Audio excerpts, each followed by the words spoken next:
Hi, everyone. Welcome to day 19 of NaPoWriMo 2021. If you're following along in real time, congratulations on almost making it to the 3-week mark. Or if you are just popping in from time to time, or if you're catching this prompt in the future from when the video is released, that is all great and fine and good. And I think that to open today's prompt, I do want to give a little bit of a disclaimer or a note for you. I'm going to be giving an inspiration poem that deals with racial violence. If you are not in the headspace to think about that right now, that is okay. And catch me again another day. But I want to be honest, where I'm at this moment in time, my heart is a little bit heavy. I mean, it always is, right? You know, I'm the type of person who is just feeling and weeping constantly, like weeping as much as I am rejoicing, just equally about everything in the world. And one of the things in the world happening right now is the George Floyd murder trial of police officer who killed him, Derek Chauvin. I just want to honor George Floyd's memory and just make the statement that I am, fully in support of racial justice, Black Lives Matter, and just whatever needs to happen to fix some of the injustices and police brutality. Anyway, okay, so that's what's on my mind. I've been kind of waiting for the right moment to give this particular poem when I felt like I was in the right headspace to approach it in a way of integrity. And I'm just feeling it today. So let's go ahead. I'm going to give you this poem by Ross Gay, who is one of my favorites. Okay, so I'm going to just remind you after the poem who Eric Garner is, if you are not aware or have forgotten, but because that's important to the reading of the poem. But here is a very brief and very powerful poem by Ross Gay called A Small Needful Fact. Is that Eric Garner worked for some time for the Parks and Rec Horticultural Department, which means perhaps that with his very large hands, perhaps in all likelihood, he put gently into the earth some plants which, most likely, some of them, in all likelihood, continue to grow, continue to do what such plants do, like house and feed small and necessary creatures, like being pleasant to touch and smell, like converting sunlight into food, like making it easier for us to breathe. Okay, so for anyone who might not remember at this moment, Eric Garner was a large African American man who was killed by police in 2014 in New York City for allegedly selling individual cigarettes, and was brought down to the ground in a chokehold, and was reported to have said to the officer, "I can't breathe," 11 times before he lost his life at the hands of police. Oh gosh. Okay. So this poem is doing a lot of work in a very short space. And I would love to bring our attention today to this sort of thinking. Um, Let me just read this quote to get us into the zone before our writing mantra that I think is relevant for today's topic. So the poet Tracy K. Smith says, "Poetry is quiet. private, meditative. And rather than summing things up in pat and predictable ways, it surprises and deepens our sense of the ordinary. Poetry tells us that the world is full of wonder, revelation, consolation, meaning. It reminds us that our inner lives deserve time, space, and attention. So, I want to thank you, first of all, just for being here and giving yourself time, space, and attention to your writing. And in thinking about today's prompt and in thinking about the poem we just saw, I want to mention that I believe Ross Gay, the poet, has given the time, space, and attention to help the reader engage with the sense of an inner life, the inner life of Eric Garner, who was murdered by police, by pointing out the small, needful fact of his volunteering with the horticultural department, planting things in the ground,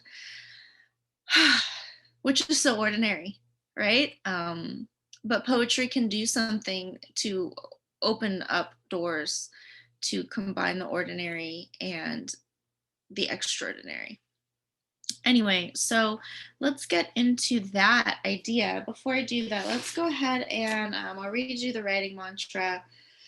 If you're sick of it by now, feel free to skip ahead, but I just want to remind us we show up differently every day. Like, I'm showing up to this video with a very heavy heart for personal and social reasons.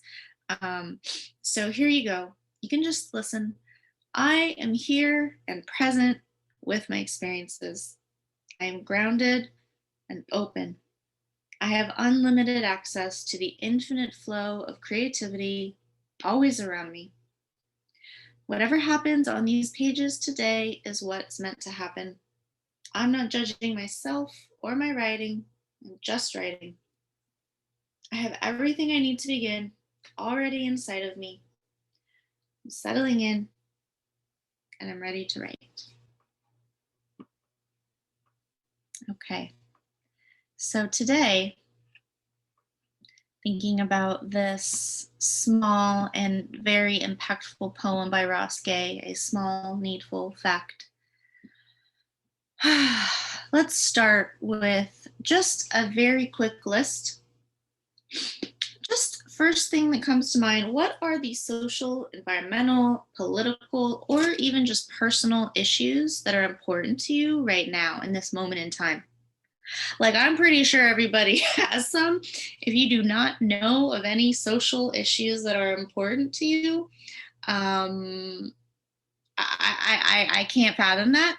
But if there's not, then think about personal issues for yourself that you might be going through at this moment that are affecting you. So go ahead and just do that for just a quick minute. Get something on the page. Get yourself thinking about what's going on in your world. Okay, so the second step here, after you have that quick brainstorm, so review your list. Choose one issue that feels the most resonant to you today. So again, it could be personal or it could be social or whatnot. If it is an issue that's external to your direct personal experience, I mean, of course, everything's interrelated, but let's say, for example, a trial. You're not at the courthouse, you're not involved in it directly personally, but it might be emotionally or intellectually engaging for you. So if it is the case, you're interested in that kind of thing, go ahead and spend a few minutes, like 5 minutes, it doesn't have, or however long you want, researching. So the last prompt I gave you invited a little bit of research. Researching is such a great way to reach outside of ourselves to find language and moments that we can pull into our writing. So research whatever issue is important to you in any way, shape, or form. There's Wikipedia, there's encyclopedias, there's news articles, there's biographies, etc. And just pay attention. Look for small facts that interest you, something surprising, something outside of the main facts of the issue, I guess, if you could call it that. So go ahead and do that. Like highlight or just look for small details that are interesting. And then if you have a personal issue you're thinking about, go ahead and instead of research, free write into why this issue is important to you, and consider in your experience of how you're relating to your topic, what do most people not know or understand. So of course, if you are an individual human, which you are, you have your own experiences and thoughts and feelings that other people might not have access to or might not understand about you. Go ahead and just, free write into your truth. And or you can do both of these. You can research and free write as you kind of prime the pump for the next step, which is the poem. So go ahead and take your time diving into that, on one issue specifically that's calling to you, and then meet back. Okay, so bringing in your research and or your free write, construct a poem highlighting a little known fact or detail about your topic or your issue. So allow this small detail, or maybe you might have a few, like a string of them, whatever, allow the small detail to be the centerpiece of your poem. So when we think about social issues or even personal issues, sometimes, there's a place for an essay where you have like a logical argument or a thesis and then supporting evidence. This poem is not asking you to do that. In fact, the poetic practice here is actually to focus on just a small detail or a few details that may portray the situation in a new or different light. So you're just giving like a snapshot, that hopefully using language in a way to indicate some of the larger issue, like clues, right? So like we saw in Ross Gay's poem, he used the clue of the name Eric Garner, which is very important to understanding the context of the poem. So you can use those sorts of clues like names or dates or acronyms or whatnot to allow the reader into the context of the poem without necessarily needing to write the essay and explain the situation, right? So this is just a nice little poetic practice. You can keep the poem really brief and tight, like we saw in the example, or you can use this as always as a launching off point into doing whatever you want. In fact, I will go against what I just said and say, if you feel like writing an essay today, then write an essay. So again, thinking about whatever really is calling you to the page, just follow that. This is again simply a starting point for you based off of what I am thinking about. So take it or leave it. I hope you just enjoy this food for thought, whichever direction you go. And thank you for spending your time doing the deep work of thinking and writing. And have a good time. Poetry can be fun and joyful all the times. Also, sometimes it can be not necessarily pleasant, but important work. It can be uncomfortable and it can be sometimes painful, but we want to use that energy towards a productive and healing experience. So always know where your limits are with your own emotional capacity at this exact, whatever particular moment you're in, and always take care of yourself first. So take or leave any of this, and I'll just say a brief moment about Ross Gay. So Ross Gay is one of these poets I think is doing something very interesting to me personally in multiple ways. I mean, first of all, from that poem that we saw, which again was 2014. So that was 7 years ago, and the same thing is happening. Anyway, that's why it's so important to use our voice, to be engaged with issues, to be reading, to be writing, to be sharing. So that little poem, A Small Needful Fact, does a lot of work, in my opinion.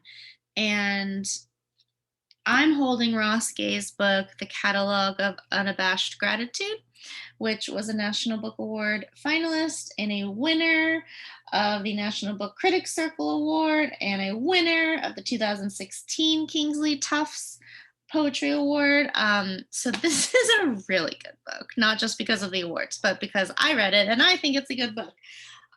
So Ross Gay brings in gratitude in a way to poetry that when I first encountered this book really showed me a way of approaching positive emotions in poetry without dismissing or downplaying the very real negative human experiences, right?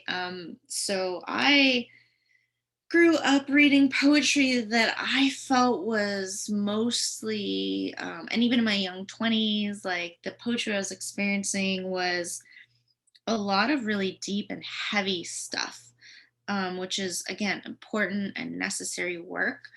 Uh, but reading this book really opened my eyes to like lovely, pleasant details of the world that are equally as important as the big heavy lifting stuff. So Ross Gay is what is the correct term? He's either a gardener, horticulturalist. He does a lot of work with the land, with trees and planting. You might have noticed that in the small poem or in a small needful fact that we saw. So that's a big part of his work. And as I'm learning more about eco poetry and environmental poetry, Ross Gay, I think, is in that school of poetry. And, he has some odes and, writes about very deep social issues like race and sexuality and queerness and, gender and like big issues, right? But also using those small details as an access point. Um, so, anyway, he's got other books that I have not read, but if you are interested in that type of study, I would really highly recommend reading Ross Gay. His work is just really, really wonderful. I'm sure there's more I could say. But you know what? I'm going to leave it there because that's more of today my personal reaction to his work rather than like a bio, which I'll include links in the bottom. But I'm really just going to be honest and let you know that I resonate very deeply with Gay's work, and I just want to share it and hope that you got something out of this. And I just want to say again, doing the deep work of excavation of feelings and emotions and social issues through poetry, sometimes in my experience, it feels like, what am I really doing? I'm sitting here, I'm spending an hour reading and just writing a poem. Like, what have I done? Like, I care about these issues. What have I really accomplished? Like, what have I really given back to the world? What have I contributed? How have I made, a difference about this thing that I care about? And I recently read another book called Nightingale by Paisley Rekdal. And in an interview, she talks about how poems are not commodities, poems are resources. And so if we think about poetry in this way, poetry is a resource to resource ourself, first of all, to give ourselves the time, space, and attention, as Tracy K. Smith put it, to engage deeply and fully with our experience. That's resourcing ourselves, that's self-care. And then when it comes to external um, motivation in the world, poems can, I think, have some impact in the way that we view the world, the way that we experience the world, the way that we move about the world, and all of those little moments. Poetry is full of little moments, right? That if you add them up into a life, or if you add them up into a movement, can really have an impact. So, focusing in on your experience, your details, what's driving you to write. I just want to thank you again for being here and wishing you a good rest of your day. Thank you.